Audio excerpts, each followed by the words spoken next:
Hello guys, મિનાસ કિચનમાં તમારું સ્વાગત છે। આજે આપણે રસાવાળું કાંદા બટાકાનું શાક બનાવવાના છીએ, તો ચાલો આપણે બનાવીએ।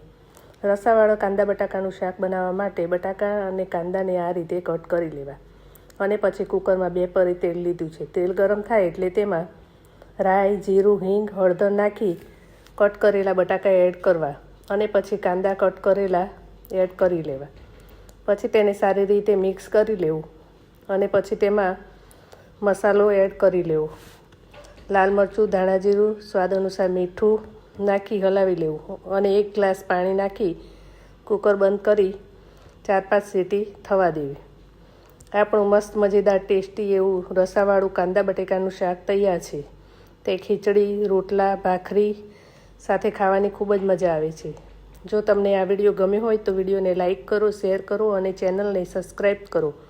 મળીશું એક નવી રેસીપી સાથે। ત્યાં સુધી બાય બાય, થેન્ક યુ।